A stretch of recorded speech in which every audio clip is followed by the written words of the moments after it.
और रही बात मेरी, तो एक बात सुन लीजिए, जिसे आप सुख समझते हैं और दुर्भाग्यवश जिसे आपने सदैव धन से तौला, जीवन के परम सत्य को समझने के लिए केवल हृदय के द्वार की आवश्यकता है। तुम्हारे बुद्ध का हृदय सूख चुका है, इतना भर गया है कि उनके प्रेम की नदी चारों ओर सभी के लिए बह रही है। मेरा और उनका क्या नाता है ये तुम नहीं समझोगे, पर फिर भी अंतिम बार आपको समझाने की चेष्टा करती हूँ। मेरा और उनका नाता हृदय का है, और केवल इस जन्म का नहीं, अपितु कई जन्मों का है। इसीलिए शुरू से ही हम दोनों एक दूसरे को समझ सके। यदि मैं भिक्षुणी नहीं भी बनती तो भी मुझे केवल इस बात का आश्वासन था कि वो यहीं कहीं इसी पृथ्वी पर हैं, और अब जब मैं उनके साथ रहे, भले वो मेरे साथ ना हो, पर मैं उनके आध्यात्मिक मार्ग पर चलूंगी और उन्हें अपना परम गुरु बना सकूंगी।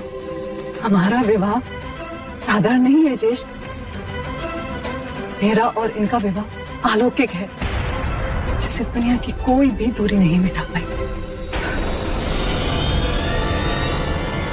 इसके केश पकड़कर इसे अपने चरणों की दासी न बनाया तो मैं भी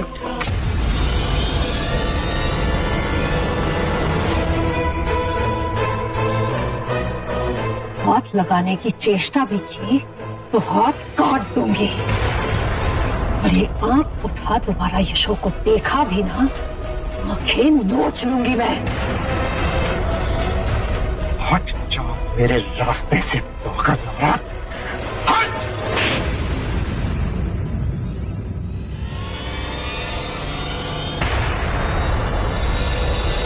यदि यही थप्पड़ मैंने तुझे बचपन में मार दिया होता तो आज मुझे ये दुर्दिन न देखना पड़ता।